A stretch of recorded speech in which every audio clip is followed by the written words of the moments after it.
আমার সোনা বাচ্চা। আমার নাম কি সোনা? আল্লাহ কি সুন্দর নাম তোমার, মাশাআল্লাহ। তোমার বাচ্চা চুরি করে পালাইছো? না না স্যার, আমি চুরি করতেছিলাম না, ওরা চিপস কিনে দিতে চাইছিলাম। কোনো কথা কবি না। আপনি মহিলা মানুষের বাচ্চা চুরি করেন, আপনার লজ্জা করে না? এসব মানুষ লজ্জা ছাড়া, তাই এরকমই হয়। ও কোনো রাস্তার ফকিনি না, ও আমার ওয়াইফ।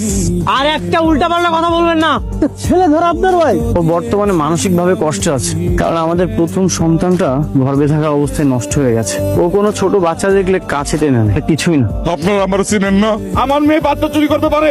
আমার সন্তানেরও মা নাই, তাই ওকে সবসময় চোখে চোখে রাখি। হঠাৎ চোখে আড়াল হতে আমার মাথা ঠিক ছিল না। আমি আপনার সাথে অনেক খারাপ ব্যবহার করেছি, ক্ষমা করবেন প্লিজ। না না ভাই, আপনি এগুলো কি বলতেছেন?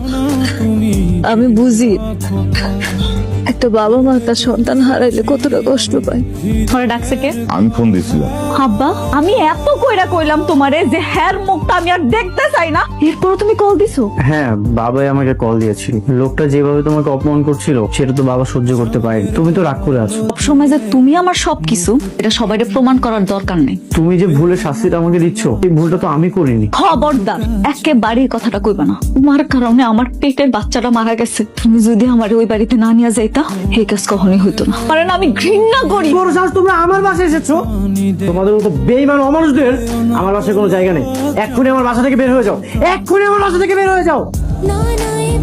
কেন আসছো তোমরা? কে আসতে বলেছে তোমাদেরকে? আমি আসতে বলছি। আজকের পর থেকে ওরা এখানেই থাকবে। ওরা এখানে থাকবে মানে? তাই বন্ধু হয়ে বন্ধুর সাথে একটু বেইমানি করতেই হলো। এই দিনটার অপেক্ষায় আমি খুব ছিলাম রে। আজকে তুই দেখ, তুই একটা ভিখারি হয়ে গেছিস।